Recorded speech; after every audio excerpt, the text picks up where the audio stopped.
اور وہ سبھی اس بندہ کو اپنا دوست بنا لیتے. پھر اللہ کے کرم سے ایسے اہل زمین بھی میں بھی مقبولیت حاصل ہو جاتی ہے اور اہل زمین بھی رچانے لگتے ہیں. اور بعض روایت میں اہل الارض اہل زمین کی جگہ مثل ذالکہ مذکور ہے, یعنی اہل اسمان کی طرح اہل زمین بھی رچانے لگتے ہیں. بات جان رکھو کہ محبت الہی بندہ کے لیے اور محبت بندہ اللہ تعالیٰ کے لیے درست ہے, جس پہ کتاب اللہ اور سنت رسول ناطق ہیں اور ساری امت کا اجماع بھی اس پر. اور وہ پاک ذات ایسی صفات کی مالک ہے, دوست ہیں اہل اس کی دوستی پہ مرتے ہیں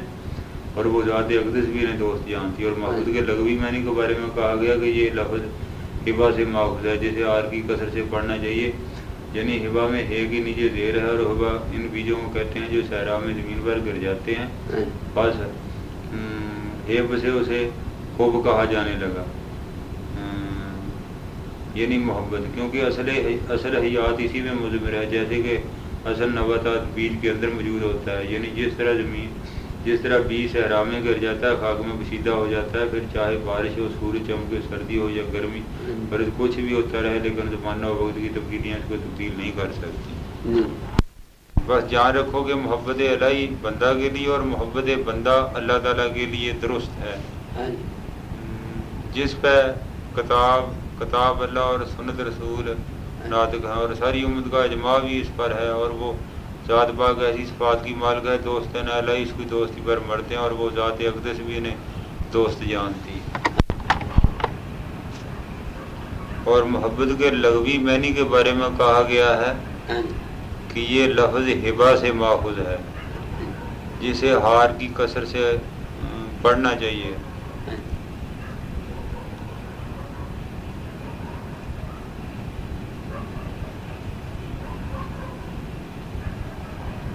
یعنی ہبا میں ہے کے نیچے زیر ہے, اور ہبا ان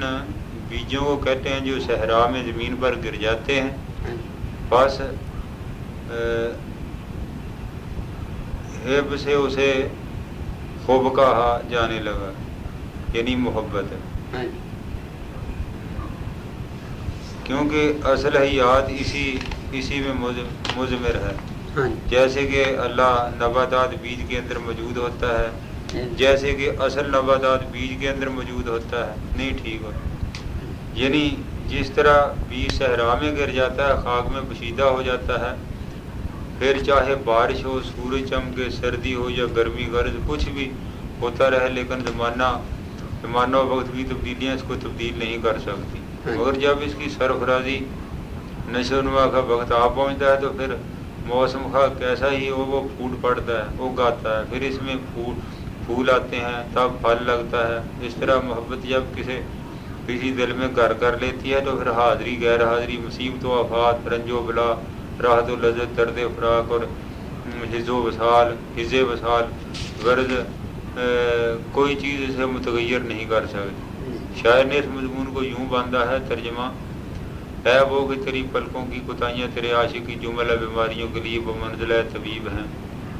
تو نے میرے دل میں محبت کا ایسا بیج بو دیا کہ تیری حضوری اور فراق دونوں میرے لیے برابر ہو گئے. اور یہ بھی کہا گیا ہے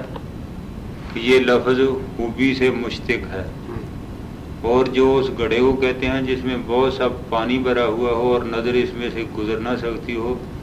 یعنی اس کی گہرائی نظر کو مانے ہو. بس یہی اور دوستی کا ہے کہ جب طالب کے دل میں مجسمہ ہونے کے بعد اسے محبت سے لبریز کر دیتی ہے تو سوائے حدیث یار کے اس کے دل میں اور کسی چیز کی گنجائش ہی نہیں باقی رہتی. مثلاً جب خدا تعالیٰ نے حضرت ابراہیم خلیل اللہ کو اپنی دوستی سرفراز فرمایا تو حضرت ابراہیم اسلام بھی صرف حق تعالیٰ ہی کے ہو کر رہ گئے اور تمام دنیا سے علیحدگی اختیار کر لی. دنیا ان کے لیے بمنزلہ حجاب ہو گئی اور وہ دوستی حق کے باعث ان تمام حجابوں کو دشمن ہو گئے. یہاں تک کہ اس حالت میں جو کچھ انہوں نے کہا اس کی خبر خود اللہ تعالیٰ نے حضرت ابراہیم کے الفاظ میں یوں دی ہے, بے شک پروردگار عالم کے سوا تمام اہل عالم میرے دشمن ہو گئے ہیں. اور انہی معنی میں شبلی کہتے ہیں کہ محبت کو اس لیے محبت کا نام دیا گیا کہ اس سے محبوب کے سوا دل سے ہر چیز مٹ کر رہ جاتی ہے. اور یہ بھی کہا گیا کہ حب لکڑی کے اس چوکھٹے کو کہتے ہیں کہ جس کے جوڑنے کے بعد پانی کا گودا اس پر رکھ دیا کرتے ہیں, اور ان لکڑیوں کو اس پر کوئی اعتراض نہیں ہوتا. بس حب کو حب اسی لیے ہی کہتے ہیں